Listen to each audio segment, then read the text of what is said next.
Olha só, vamos continuar falando sobre balanços corporativos, porque o banco BMG registrou um lucro líquido recorrente de 147 milhões de reais, uma alta de 28% na comparação anual.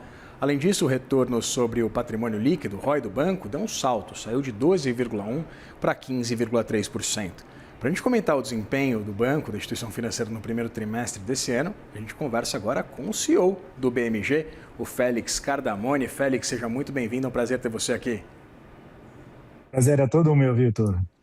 Félix, queria começar perguntando exatamente sobre esse lucro, 28% maior, mas com uma carteira 10% menor. Eu queria entender exatamente o que representou isso. Foi uma limpeza do balanço do banco que trouxe mais eficiência para os resultados, para as operações? Exatamente isso, Vitor. A gente vem trabalhando para buscar uma carteira mais saudável e, consequentemente, uma carteira mais rentável. Então, durante esses últimos anos, nós decidimos investir em produtos que tragam mais rentabilidade para o banco. Então, a gente evoluiu no mix. Nós entramos, por exemplo, no consignado privado, que é um produto que traz um resultado bastante significativo para o banco, né? Trabalhamos com cartão consignado, cartão benefício, e vale também mencionar, né, um trabalho bastante disciplinado na gestão de despesas e o controle da inadimplência. Félix, você mencionava o consignado privado, né? Eu queria entender um pouco da filosofia por trás dessa estratégia. A gente teve um crescimento de 180% na originação, né? Chegou a 570 milhões de reais. Eu queria entender, na verdade, o que explica exatamente essa tese. Seria um risco mitigado? Seria exatamente um tipo de cliente que teria um risco de inadimplência menor? Seria isso? Olha, o Banco BMG é um banco de quase 100 anos de história, né, e sempre trabalhou com um empréstimo consignado. Na realidade, o banco foi um precursor do empréstimo consignado de servidores públicos, o empréstimo consignado dos aposentados do INSS, né, e nós fomos líderes, inclusive, no empréstimo de cartão consignado. Então, a operação de consignado privado era uma operação que fazia sentido para o nosso negócio, onde a gente tem um foco também no cliente da classe C e D, né? Então, o que nós fizemos, né? Com as novas regras do consignado privado e com as melhores garantias que o consignado privado traz, nós decidimos entrar e investir nesse produto. Obviamente, isso demanda uma modelagem de crédito diferente do que nós tínhamos.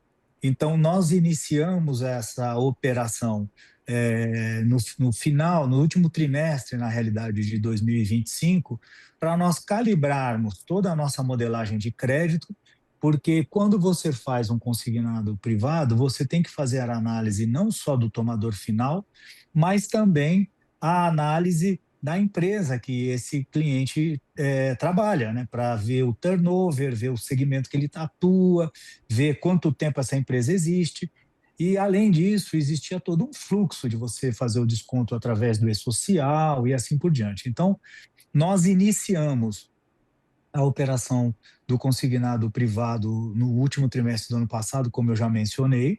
Fomos calibrando as nossas modelagens, ajustando os processos, né? Isso também, a própria Dataprev, etc., teve um processo evolutivo nesse sentido, e nos sentindo mais seguros com os resultados que nós fomos apurando, nós decidimos acelerar a originação do consignado privado, hoje muito focado através do leilão do INSS, mas também a gente oferece através das nossas 950 lojas Help.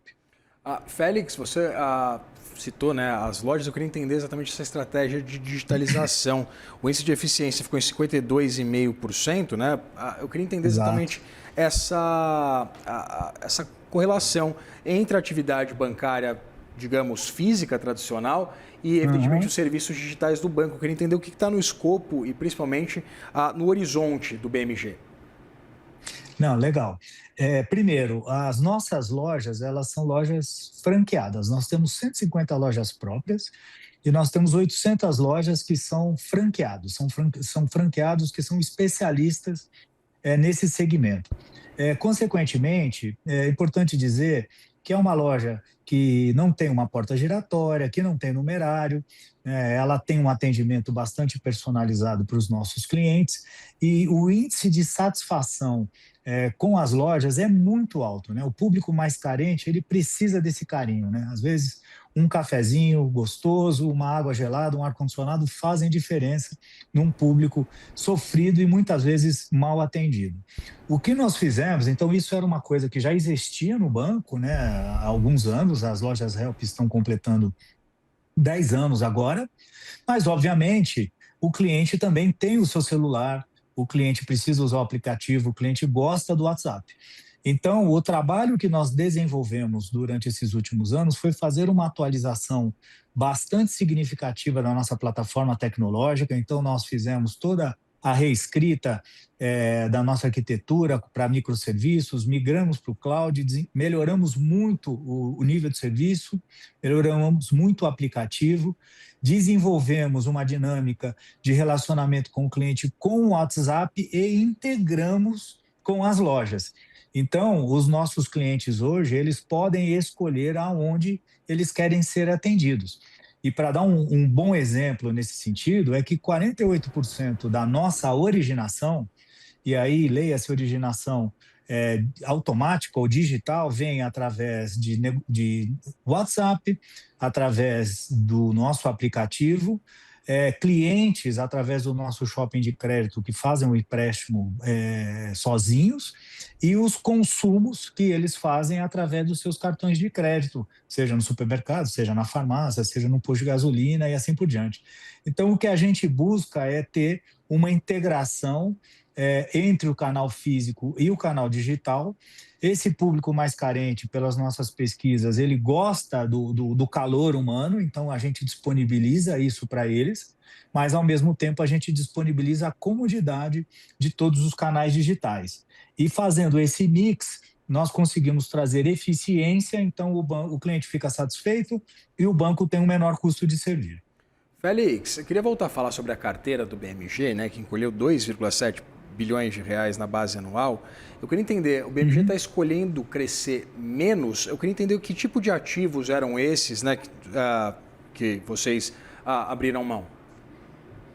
Olha, ótima pergunta e tem a ver com a sua primeira pergunta, né? O que nós fizemos?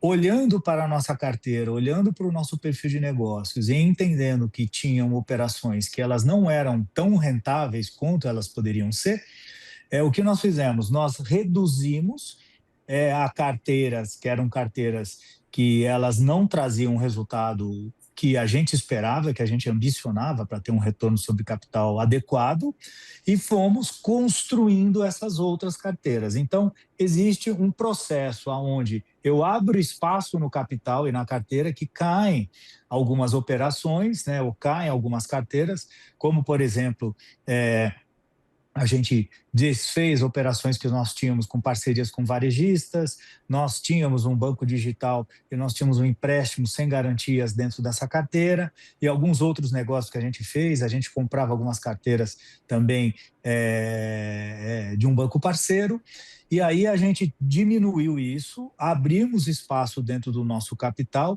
e trouxemos negócios que são mais rentáveis para o banco. Porém, existe esse processo que é de sair, de abrir espaço no balanço, para um processo de ficar acumulando ou construir uma carteira que ela não pode ou não deve ser construída com muita velocidade, porque eu vou ajustando a modelagem de crédito para que a gente tenha uma carteira que tenha uma baixa inadimplência.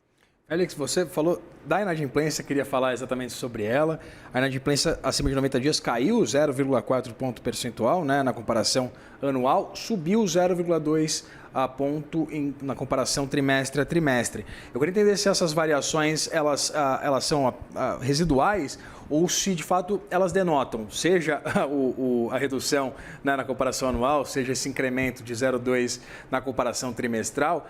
Isso Tem algum pano de fundo mais significativo ou seria uma variação que vocês não estão levando tanto em consideração? Não, tem sim. O que acontece é que, a partir de 2024, a regulamentação sobre provisão de crédito ela mudou. A resolução 4966 do Banco Central, em que ela passa, antigamente, né, você ia provisionando de acordo com o atraso.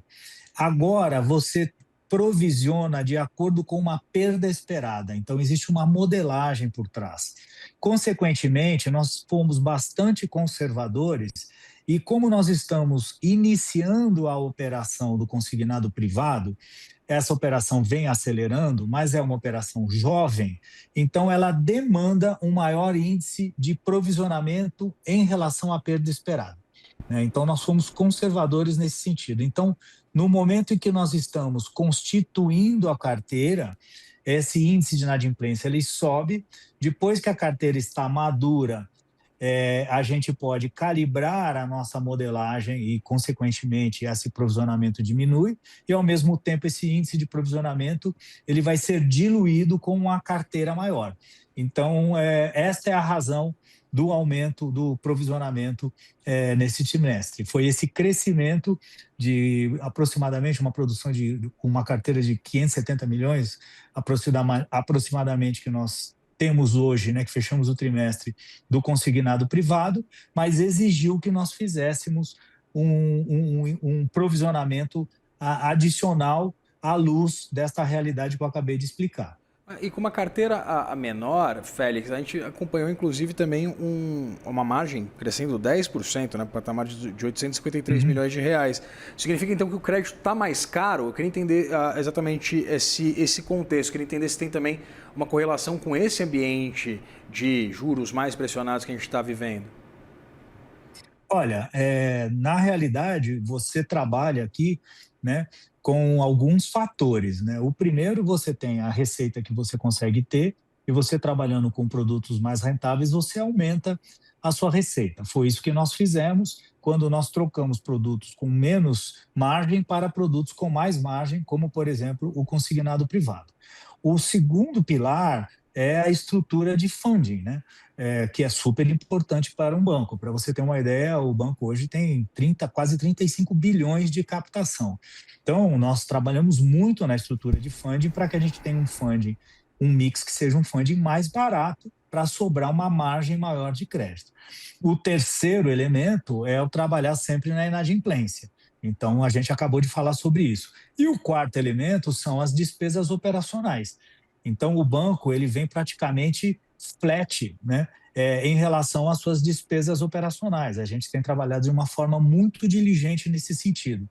Então, esta combinação que fez com que a gente melhorasse a margem. Então, não é um elemento apenas que é importante para nós, né, mas é todo o contexto, né, como a gente diz, toda a DRE do banco. Quanto eu tenho de receita, quanto que eu tenho de despesas de funding, né, isso sobra uma margem líquida, depois eu tenho que deduzir o PDD e, na sequência, todas as despesas administrativas.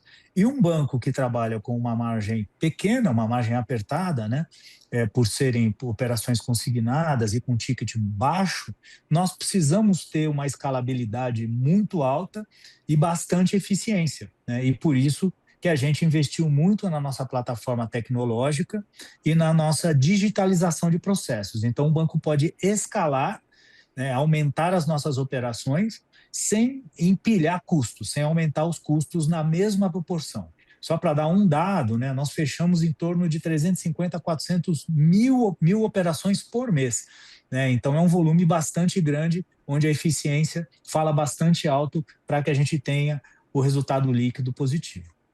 Bastante mesmo, bastante expressivo. Conversei com o Félix Cardamone, CEO do banco BMG. Félix, muito obrigado pela disponibilidade de conversar com a gente aqui no Money. Foi um grande prazer e muito obrado também. O prazer foi todo nosso. Abração.